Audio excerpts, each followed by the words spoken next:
The personal area network. It's not a sexy term, but it is a cool idea, and this is the next step toward it. I'm Michael Fisher, this is Pocketnow, and this is what life on a Pebble smartwatch is like.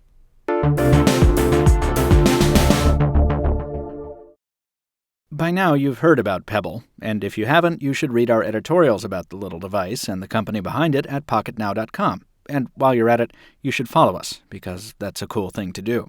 Pebble isn't the world's first smartwatch, but it is, arguably, the world's best-known one. Part of that is because of the record amount of Kickstarter money that brought it into being, but the more important part is that it's a really good product that doesn't try to do more than it's designed to. This isn't a full smartphone on your wrist, or even an approximation of one. In its current form, Pebble is primarily a second screen for your notifications, a reason not to pull your phone out of your pocket or cross the room to go get it. On its face, that doesn't sound like a reason to drop $150, and for some people it sounds absurd. But if you're open to new ideas and a change in your routine, the convenience it brings is amazing. Once you're through unboxing your Pebble and powering it on, and maybe adding a metal watch band like I've done, you've got a choice of configuring it with the standard Pebble app or with the third-party Pebble notifier, which we recommend as it gives you a wider range of notification customizations. The watch connects via Bluetooth to your Android smartphone or iPhone. I've used mine on both a Galaxy Note 2 and Droid DNA, and outside of a couple minor bugs, TouchWiz and Sense don't fiddle too much with Pebble's functionality. Though you will get tired of the accessibility bug on Samsung phones constantly telling you when you open and close home screen folders. The folder is open. The folder is closed. After you tell Pebble what apps you want it to talk to, you drop your phone in your pocket. And that's when life on a smartwatch begins.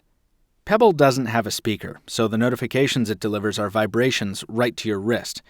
It's a little jarring at first, but you get used to it quickly, and it eliminates that feeling of uncertainty you get when you're carrying a phone in a backpack or in a cargo pocket on some loose pants. You never have to stop a conversation or take your headphones off to ask, "Is that my phone?" Because the bone-jarring vibration on your wrist is impossible not to notice. Speaking of those notifications, part of the reason wearing a smartwatch right now is so interesting is that no one around you knows what it is. Pebble's unique watch faces might catch their eye, but most average people still think it's just a fancy timepiece. If you get a lot of notifications that you're constantly checking, people will start asking you if you've got a hot date you need to get to or something like that. It almost forces you to explain what Pebble is, which, depending on how social you're feeling, is either a blessing or a curse. The notifications themselves on the e-paper display are short. They cut off after a few words, whether they're a text or an email, and some notifications don't contain any content at all. They'll just say, "new Twitter interactions" or some such. But it's usually enough to get the gist of the message and decide whether it's worth taking out your phone, and the screen is very easy to read under almost any lighting condition. At its core, Pebble is really a triage device. Instead of, "Oh, my phone buzzed, let me take it out and see what that was," it's, "Oh, my wrist buzzed. Let me see if I need to take my phone out at all." It doesn't seem like much, and people who want to marginalize the product as something for the super lazy have an easy target in Pebble, but they're missing the point. Fishing your phone out of your pocket or crossing the room to go get it, only to discover that it's a Facebook event invite you don't care about, is irritating. Running to find your ringing phone, only to find out that it's a telemarketer calling, is annoying. And Pebble removes that annoyance in a fun, hip, relatively stylish way. That's only scratching the surface of what's possible. The watch also includes functionality to control your smartphone media player, and there are supposedly a ton of third-party apps coming down the pipe as developers work with Pebble's SDK.